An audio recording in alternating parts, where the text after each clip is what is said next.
My dear students, good morning. Today I am going to read out a poem on computer జ్ఞాపక శక్తి. ఈరోజు computer జ్ఞాపక శక్తి మీద ఒక కవితను చదువుతాను, వినండి. శీర్షిక పేరు కంప్యూటర్ జ్ఞాపక శక్తి. కంప్యూటర్ కోర్సు చదువుతున్న విజయలక్ష్మిని శైలజ అడిగింది, ఏమని? కంప్యూటర్ జ్ఞాపక శక్తి ఎలా ఉంటుందని.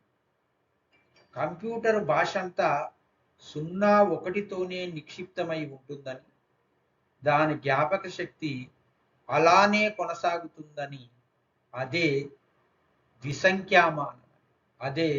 ద్విసంఖ్యామానమని, 0 లేదా 1ని బిట్ అని, 0 లేదా 1ని బిట్ అని, 8 బిట్లు ఒక బైట్ అని, 8 బిట్లు ఒక బైట్ అని, 1024 బైట్లు, 1024 బైట్లు ఒక కిలోబైట్ అని, 1024 మెగాబైట్లు, 1024 మెగాబైట్లు ఒక గిగాబైట్ అని, 1024 గిగాబైట్లు, 1024 గిగాబైట్లు ఒక టెరాబైట్ అని, 1024 టెరాబైట్లు, 1024 టెరాబైట్లు ఒక పెటాబైట్ అని, ఇలా చెప్పుకుంటూ వచ్చింది.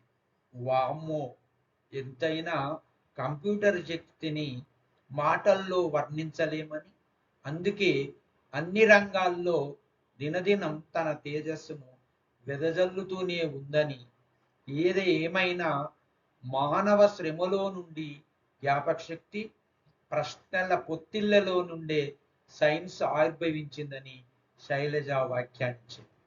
Thank you very much.